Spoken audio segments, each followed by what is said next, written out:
साथियों, आज कोरोना एक वैश्विक महामारी के रूप में पूरी दुनिया में फैल चुका है।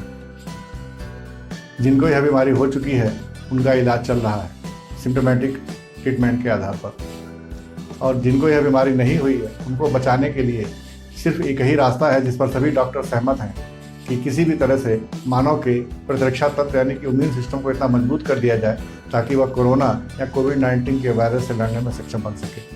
साथियों, हमारा प्रतिरक्षा तंत्र इम्यून सिस्टम जो कि किसी भी बीमारी से लड़ने में सक्षम होता है, उसको मजबूत बनाना हमारा कार्य है जो हम लोग बना रहे हैं। साथ ही हमें यह भी ध्यान रखना होगा कि हमारा जो इम्यून सिस्टम है वो किसी तरह से कमज़ोर ना पड़े। इसको कमज़ोर करने वाले तत्वों से हमें दूर रहना होगा ताकि हमारा सिस्टम इतना मजबूत रह सके ताकि हम आने वाली इस महामारी का सामना कर सकें। साथियों, मैं राजेश कुमार आरोही आज इस वीडियो में आपके लिए लेकर आया हूँ कि मोबाइल रेडिएशन किस तरह हमारे इम्यून सिस्टम को ध्वस्त कर देता है, उसको कमज़ोर कर देता है। आज यह वीडियो अपने आप को बचाइए, मोबाइल से दूरी बनाइए। दोस्तों, ये वीडियो आपको ये बताएगा कि हमारे प्रतिरक्षा तंत्र और इम्यून सिस्टम के ऊपर मोबाइल कितना बुरा प्रभाव डालता है। साथियों, अगर आपने मेरे चैनल को सब्सक्राइब नहीं किया है तो इस चैनल को सब्सक्राइब कर लीजिए ताकि इसी तरह की ज्ञानवर्धक वीडियोज़ आपको समय पर प्राप्त होती रहे। साथियों, एक बात का ध्यान रखिए कि सिवाय आपको बचाने वाला दुनिया में कोई और नहीं है। साथियों, आज मोबाइल हर घर, हर व्यक्ति की एक अपरिहार्य ज़रूरत बन चुका है, चाहे वह छोटा सा बालक हो या कोई बुजुर्ग। कुछ के पास तो कई मोबाइल भी होते हैं। जो मोबाइल या सेल फोन हम प्रयोग करते हैं वह एक इलेक्ट्रोमैग्नेटिक वेव्स या फील्ड के जरिए से कार्य करता है। हमारा मोबाइल जो इलेक्ट्रोमैग्नेटिक वेव्स जनरेट करता है उससे रेडियो फ्रिक्वेंसी रेडिएशन RF या माइक्रोवेव रेडिएशन पैदा होता है जो हम मानव शरीर के लिए बहुत ही ज़्यादा नुकसानदेह और घातक होता है। ये रेडिएशन जब हम फ़ोन पर बात कर रहे होते हैं, मैसेज पढ़ रहे होते हैं, वीडियो देख रहे होते हैं या म्यूजिक सुन रहे होते हैं, और यह तब भी पैदा होता रहता है जबकि हमारा फ़ोन स्टैंड बाई मोड पर हो। साथियों, कौन सा मोबाइल कितना रेडिएशन पैदा करता है इसकी गणना SAR स्पेसिफिक एब्जॉर्प्शन रेट से नापा जाता है। किसी भी मोबाइल का SAR 1.6 वाट्स पर किलोग्राम से कम होना चाहिए। SAR वैल्यू हमारे मोबाइल यूज करते समय हमारी बॉडी द्वारा अवशोषित रेडियो फ्रिक्वेंसी एनर्जी की मात्रा को बताता है। अधिक SAR वैल्यू का मतलब है ज़्यादा रेडिएशन की मात्रा। हमारे शरीर में 70% और दिमाग में 90% पानी होता है। यह पानी धीरे धीरे मोबाइल रेडिएशन को अवशोषित करता रहता है जिससे हमारे दिमाग और शरीर का तापमान बढ़ता रहता है जो स्वास्थ्य के लिए बहुत ही नुकसानदेह साबित होता है। ये मोबाइल रेडिएशन वयस्कों की तुलना में बच्चों के लिए बहुत ही ज़्यादा नुकसानदेह और घातक है, जिसको हम थर्मल कैमरे द्वारा लिए गए फोटो के माध्यम से समझ सकते हैं। आप देख सकते हैं कि सेल या मोबाइल फ़ोन यूज करने से हमारे दिमाग के हीट लेवल की क्या पोजीशन होती है। साथियों, मोबाइल फ़ोन के केवल 15 मिनट यूज़ करने के बाद ही इलेक्ट्रोमैग्नेटिक रेडिएशन के कारण हमारे दिमाग के हीट लेवल की क्या पोजीशन है।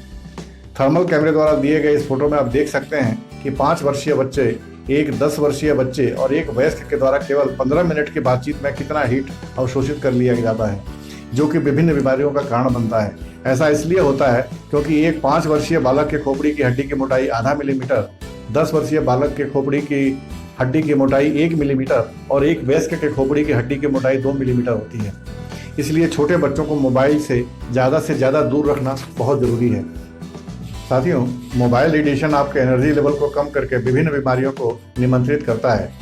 मोबाइल रेडिएशन निम्न 9 प्रकार की बीमारियां आपको प्रदान करता है, वह भी बिल्कुल फ्री। जिसमें पहला है सिर दर्द, सिर में झंझनाहट होना, चक्कर आना। इस कारण आपकी कार्य क्षमता कम हो जाती है, आपके काम करने की जो भी पोटेंसी है वो आपकी कम हो जाती है। दूसरा है लगातार थकान महसूस होना।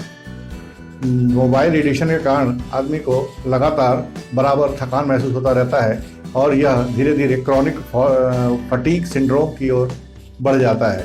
यह इस बात का संकेत है कि आपको कोई ना कोई बीमारी होने वाली है। साथियों, तीसरी प्रकार की बीमारी है नींद ना आना या आंखों की ड्राइनेस। मोबाइल रेडिएशन के कारण हमारी नींद धीरे धीरे कम हो जाती है और आंखों की ड्राइनेस की वजह से हमारी आंखों पर चश्मा चढ़ जाता है। आंखों पर चश्मा लगने का यह एक मुख्य कारण है।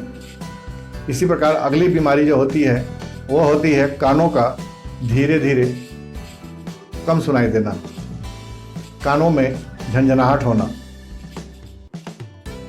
पांचवी बीमारी है याददाश्त का कमज़ोर होना, यानी कि लॉस ऑफ मेमोरी, जो कि धीरे धीरे आगे जाकर अल्जाइमर्स डिजीज़ में कन्वर्ट हो जाता है, जिसके अंदर व्यक्ति हर तरह से स्वस्थ होता है लेकिन उसे कुछ भी याद नहीं रहता।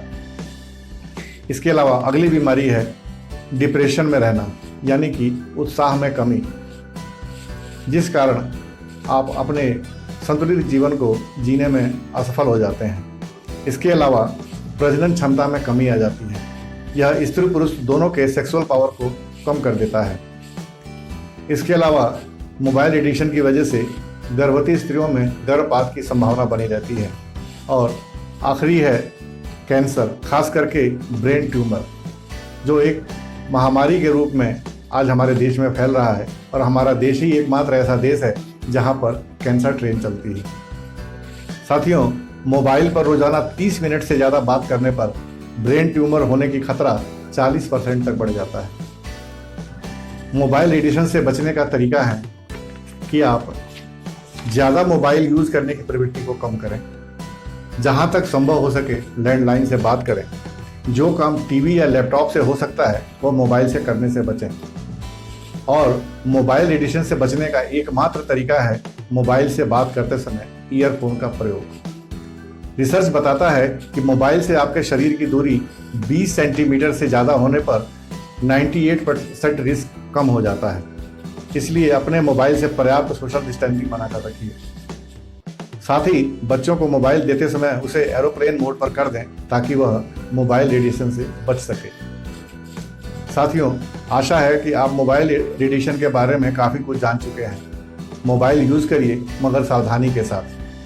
आजकल आपने कहावत जरूर सुनी होगी कि घरों में टीवी केवल बैकग्राउंड म्यूजिक के लिए प्रयोग हो रहा है। वैसे तो सभी अपने अपने मोबाइल में ही लगे रहते हैं। साथियों, इस तरह के ज्ञानवर्धक वीडियोस देखने के लिए आप मेरे चैनल को सब्सक्राइब कर लीजिए और इस वीडियो अगर आपको अच्छी लगी हो तो इसे लाइक और शेयर करिए। साथियों, take knowledge to live a life. धन्यवाद। जय हिंद।